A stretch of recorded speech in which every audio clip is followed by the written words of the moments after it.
Hello, magandang hapon po sa inyong lahat dyan. Nandito ako sa likod ng bahay. Okay, syempre anong tawag nito? Ilamon. Nagkukuha ng mga damo. So ito yung sa likod ng bahay. Yan, tingnan nyo. Yan, sa likod ng bahay. Okay, so wala muna tayong topic ngayon. Tayo po ay pasyal-pasyal dito sa likod. Likod na po ito na bahagi ko. Tinanong mo yan. Likod na po ito na bahagi.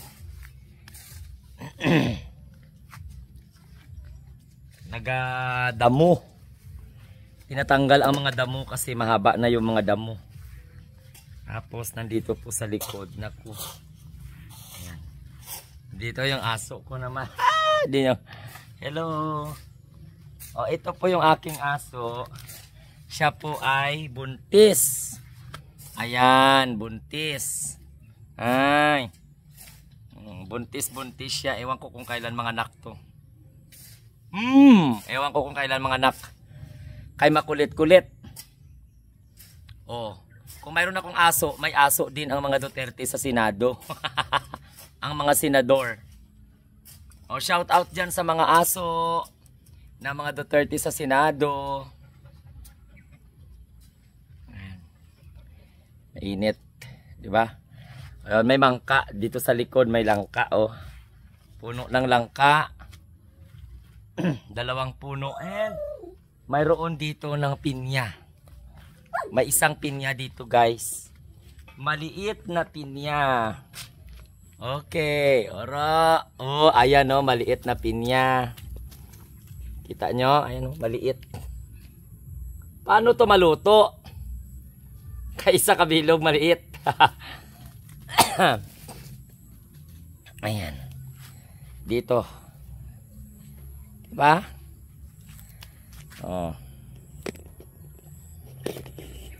Yan. Dito lang magpasyal-pasyal lang sa likod.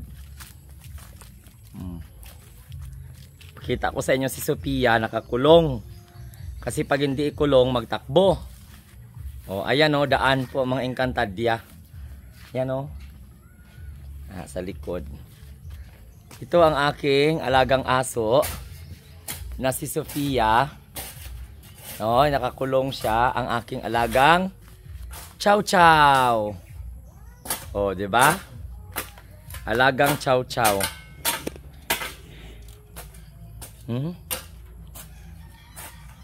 Yes. Ngayon, ano na siya?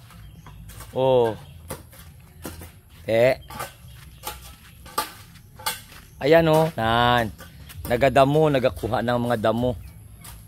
Okay. So, then dito sa likod.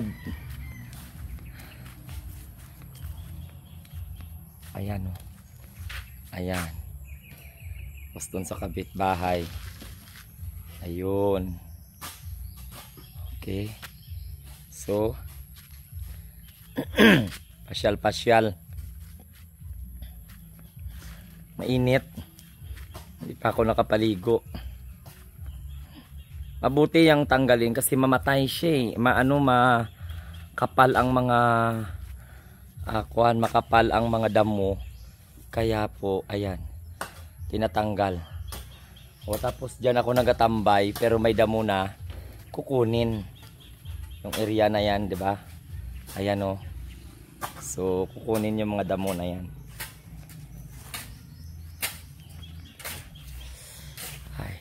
So ito ang likod ng bahay. Tapos walang bakod. Ay, nako. Ayan si Ronron. Yan, si Ronron. Okay. Pwede man pala dito mag-video. Maganda man pala ganyang view ron. Maganda ang view dito. Kaya lang, tingnan mo yung mga damo. Makapal na yung mga damo. Actually, ginasprehan yan. Ano ka na ginaspray, Kwan? Clear out. Clear out ang kaya lang magasto. So ngayon mabuti na yan kasi ang bala ko dito sa likod, ano yan siya, gusto ko nga taniman ng Chinese Chinese na bamboo. So yan lang naman ang palalagyan ko naman ng buhangin. Maraming mga maraming mga damo. Yan, kaya yan ginapaano namin. Tinatanggal. Ginapala ang mga damo. Kaya lang hindi ako makapala kaya madali ako mahingal. Yan ang epekto kasi pag malaki ang tiyan, payat ka na malaki ang tiyan, madali ka mahingal.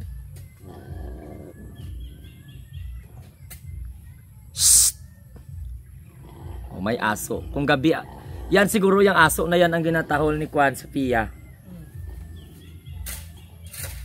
Ayan, tingnan nyo guys, malapad.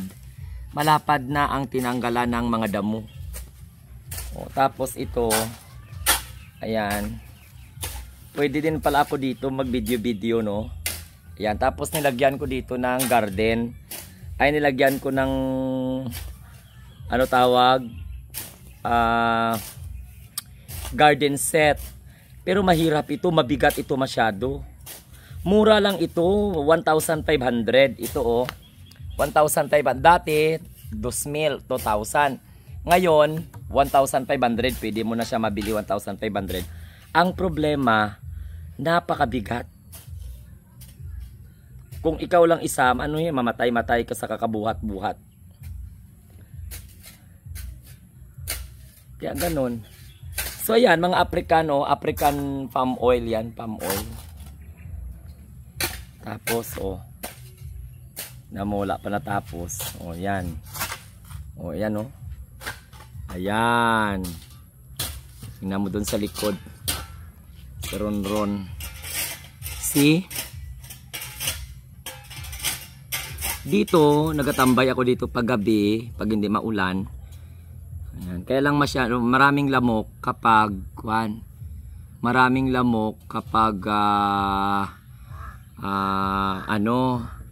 mag-ulan. Pero kapag mainit, wala naman. Pag matanggal na tong mga damo, kasi pinapala yung damo. Pag matanggal na tong mga damo na to, maayos naman. Ayan Ayan. Ang bala ko, lagyan ko yan siya ng mga buhangin.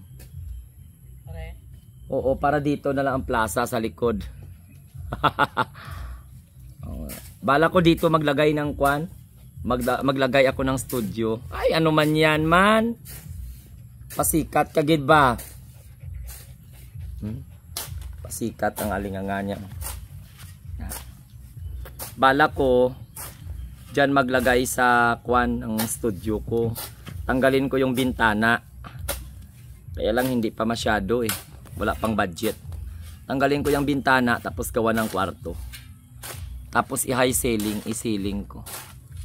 Tapos mga kalakat pa rin, tapos mga plywood.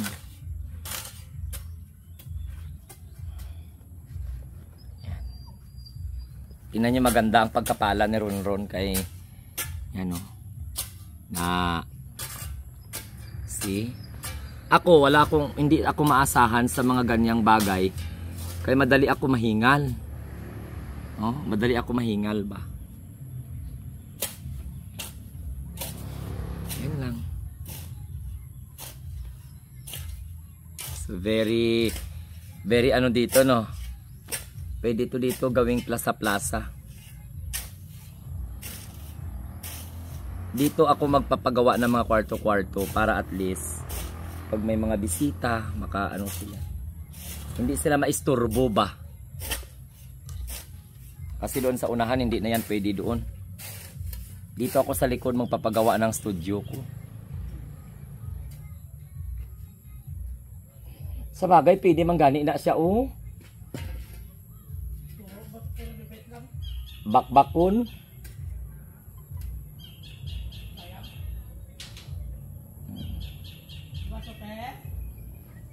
Diba? Ganda dito, no? Kaya lang, mainit. Ayan. May ilaw yan siya. Nagailaw yan siya kung gabi.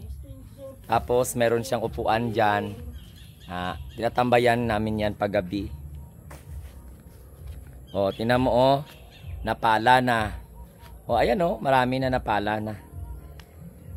At least mamatay na yan ang mga kuhan. Mamatay na ang mga damo. O, yung aking alaga na si Sophia, hindi ko siya ginakuan kasi magpunta siya sa highway. Yan. Ito ay si Sophia, ang aming chow chow. Malaki-laki. Di ba? O, kalaki-laki. Gusto mo? Pero baka magtalon siya ron, hindi. Hindi matalon siya. Nagatalon siya. Aba, o ginoo ko. Ayan o. Si Sophia. Nan. Tapos, alam nyo guys, yung aking mga aglo. Ipakita ko sa inyo yung mga aglo ko. Yan o. Mga bulaklak. Pakita ko sa inyo. Ayan o, yan. Mga aglo. See? Ito, pwede man ito lagyan ng kwarto-kwarto. Kaya lang, dito ako maglagay ng studio ko. Yan, dito ako maglagay ng studio. Yan. Pag malinis na yan, ayan, ginalimpyo na ni Ronron. Okay? So, guys, bye-bye na. Kaya hintay ako na mag-ulan para maligo ako sa ulan. Para magligo. Ayan o. Malinis na tingnan kasi naputol na ang mga damo. Marami pa. Tapos dito maaliwalas. Yun lang makakalaban mo lamok kapag tag-ulan. Okay kung tag-init, walang mga ulan. Pwede ka makapasyal, malamig. Pero pag sa loob ko ng bahay, super init. Okay? Sige, at least na-tour ko kayo dito sa likod ng bahay na puno ng mga palm tree. Bye-bye!